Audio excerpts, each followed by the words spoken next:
April is Testicular Cancer Awareness Month. It's not something we often think about, but it affects 1 in 250 men, and it is most common in young men ages 15 to 34. Now, many men think that they are invincible at this age, but we're talking with one young man, 23-year-old Ivan Trezak, who was able to detect testicular cancer in its early stages, and he did not ignore the symptoms. Thank you for joining us. Tell us your story. Oh, thank you, Robin. Well, back in late December, I was in the shower and I noticed something a little irregular down there. So following the advice of my mom, I went to the emergency room, and after CAT scans and ultrasounds and blood work, it was made aware to me that it was most likely testicular cancer. So on that following Monday, I had an orchiectomy, or a surgical removal of the testicle. And when the pathology came back from that, it was discovered that I had a mixed germ cell tumor. So obviously the next step is to figure out what your chemo regimen is. I am fortunate that I found it early, but it did spread a little bit to my lower abdomen. So I had 9 weeks of chemotherapy that started in January, and I'm happy to report that I have just finished that up, and barring a CAT scan, in a couple of weeks, I should be cancer-free. That's really great news. What was your first thought when you found out that you had testicular cancer? No one ever thinks that they're going to hear the words, "you have cancer." And for me, I found out next to my mom in the emergency room, and I was mostly concerned for her. I know that it's a very curable and treatable cancer, but I didn't know what it was going to go through or what it was going to do to her. So I knew that a positive attitude, a positive outlook on this was just going to be the best for myself and my support system around me, including my mom. Tell us about your surgery and the treatment that you went through. The surgery was actually very easy. I was completely under the anesthesia the entire time, and it was 45 minutes in the surgery room.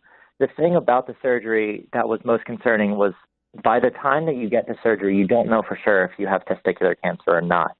Most cancers are found by taking a biopsy, but most people don't know that if you have a biopsy on your testicle, it's more likely that you will have an infection that can lead the cancer to spread even more.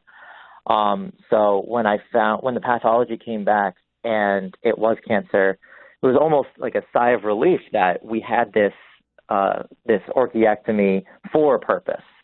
The issue for me was going through the chemotherapy. I knew it was going to be very long, tiring days. Since I am a younger individual, they knew that it was something that I would be able to bounce back from. But it was very tiring, a lot of steroids, a lot of drugs to make sure that it wouldn't affect me too badly. I'm happy to report that there was no vomiting or anything too bad when you think of chemotherapy. Sure. But I did lose all of my hair, and I'm rocking a pretty shiny head right now.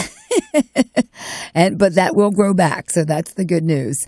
But you also, when you were in the hospital, had mentioned that you saw other people going through treatments, especially young kids. Absolutely. In upstate, in SUNY Upstate, which is where I got most of my cancer treatments, they have open rooms so you can see the other cancer patients coming in and out, getting chemotherapy. And along with my doctors and nurses who were just absolutely incredible, it was really the people there that got me through this. There was people much older than me in much harder situations than me, and every single day they just come in and out with smiles on their faces. So they were truly an inspiration to me, where if they're 60, 70 years old and are able to go through this, I absolutely am, being a 23-year-old of much more energy than a majority of these patients. So that helped you along, and the kids as well? Absolutely, yeah. I saw plenty of pediatric patients as well that, again, the smiles on their faces just kept getting me through the day, thinking that they have a positive outlook on this. I need to have a positive outlook on this as well to be an inspiration for them because they're such an inspiration for me. Well, you're an inspiration to all of us. What message do you have to young men or their parents if they're listening? If I could say anything, it's just take these monthly checkups seriously. You never know when something like this is going to occur to you. A lot of my doctors said that this has been living in me for my entire life. It just took until now for it to form into a cancer cell. So you never know when it's going to strike. And if you're able to catch it early, it's so curable. It's so treatable. There's no reason for this to affect your life long term.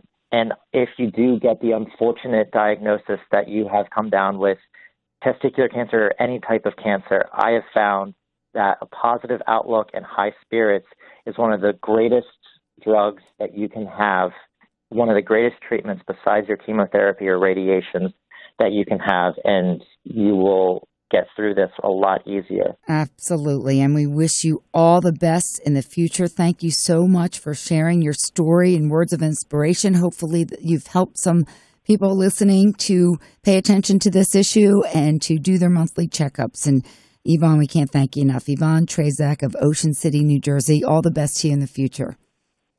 Thank you for having me. All right. I'm Robin Stoloff, and you're living well.